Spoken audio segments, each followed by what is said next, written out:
अस्सलामु अलैकुम वरहमतुल्लाहि वबरकातुहू। नाज़रीन किराम, उम्मीद है कि आप बख़ैर होंगे। नाज़रीन किराम, हम बराबर आप हज़रात की खिदमत में मुहर्रम के ताल्लुक़ से मुख्तलिफ़ वीडियो पेश कर चुके हैं। आज की वीडियो में हम आपको बताएंगे कि मुहर्रम के महीने में एक अहम अमल, उसकी अहमियत क्या है और उसकी फ़जीलत क्या है, और वो है रोज़ा।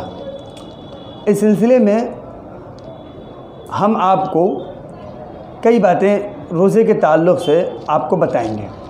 पहली बात तो ये कि इस महीने में रोज़े की अहमियत क्या है। अल्लाह के रसूल सल्लल्लाहु अलैहि वसल्लम ने मुहर्रम के महीने के रोज़ों के ताल्लुक़ से फ़रमाया कि मुहर्रम का महीना ये अल्लाह का महीना है, अल्लाह का महीना है। और रमज़ानुल मुबारक के रोज़ों के बाद अगर किसी रोज़े को कोई अहमियत हासिल है, किसी महीने के रोज़ों को, तो वो मुहर्रम के रोज़ों को अहमियत हासिल है। तो इसे मालूम होता है कि रमज़ान के बाद रोज़े की अगर अहमियत है तो मुहर्रम के महीने के रोज़े की है, और वो भी आशूरा के रोज़े की, यानी 10 तारीख़ के रोज़े की अहमियत है।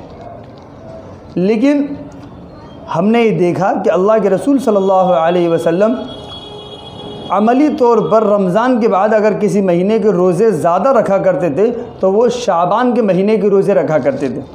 तो इससे ये भी मालूम हुआ कि मुहर्रम के महीने की जो फ़जीलत है वो आपकी आखिरी ज़िंदगी में नाजिल हुई, या आपने अपनी ज़िंदगी के आखिरी दिनों में वो फ़जीलतें बताईं। मसलन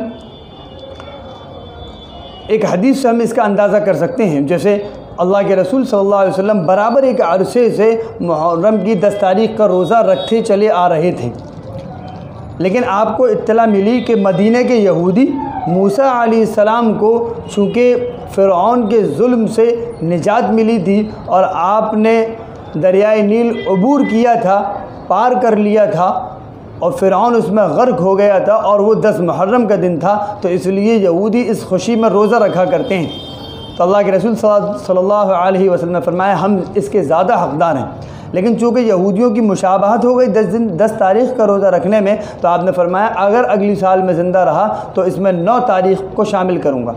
चूँकि आपकी मंशा थी कि 9 तारीख़ का रोज़ा इसमें शामिल किया जाए, लेकिन अमली तौर पर आप इसको शामिल नहीं कर पाए, क्योंकि अगली साल अल्लाह ताला ने आपको अपने पास बुला लिया और आपने दुनिया से पर्दा फरमा लिया और आपका विसाल हो गया।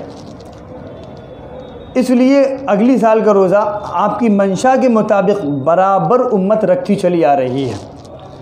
तो हमें ये भी देखना है कि मुहर्रम के महीने में क्या पूरे महीने के रोज़े रखना चाहिए या शुरू के 10 दिनों के रोज़े रखना चाहिए। तो जब हम देखते हैं तो अमली तौर पर हमें जो फ़जीलत मालूम होती है और जो फ़ज़ाइल मालूम होते हैं वो आशूरा के रोज़े के मालूम होते हैं, और आशूरा के साथ एक रोज़ा मिलाने के, वो रोज़ा इख्तियारी है। आप चाहे 9 का मिला लें, चाहे तो आप 11 तारीख़ का मिला लें।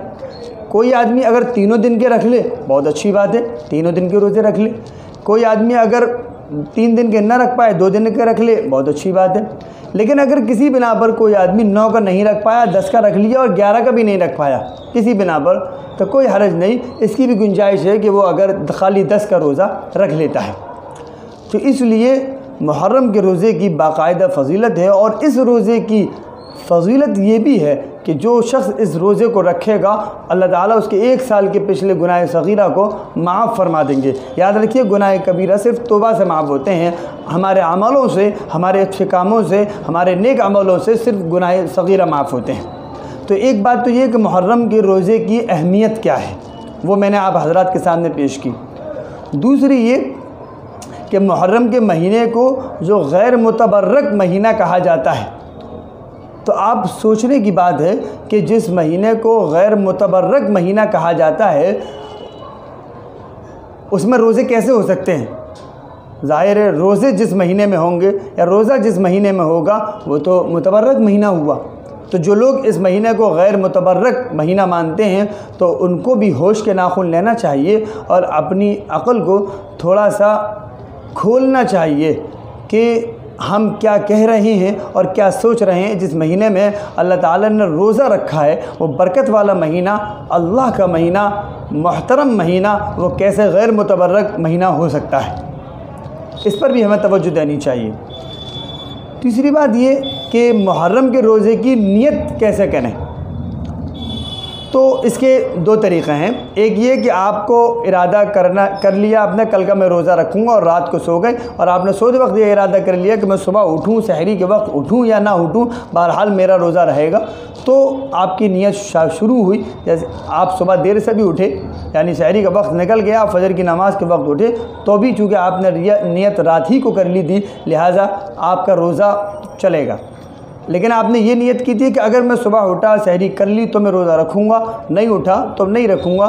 तो फिर आप अगर सहरी के वक्त उठेंगे तो और आपने सहरी खाकर नियत की है तो फिर आपका रोज़ा होगा, और आप सहरी के वक्त नहीं उठे तो फिर आपने नियत नहीं की है तो फिर आपका रोज़ा नहीं होगा। तो इसलिए दोनों तरह से आप कर सकते हैं। एक दिन पहले भी उसकी नियत कर सकते हैं सोते वक्त, अगर आपको उठने का इरादा ना हो सहरी में, और डायरेक्ट फजर में उठने का इरादा हो, और आप सुबह सहरी में उठने का इरादा हो, तो सहरी के वक्त भी उसकी नियत कर सकते हैं। हमें उम्मीद है कि हमारी ये वीडियो आपको पसंद आई हुई होगी। सदका जारिया समझकर इसको आगे भेजें और हमारे चैनल को सब्सक्राइब करें ताकि दीनी मालूमात आप तक पहुँचती रहे।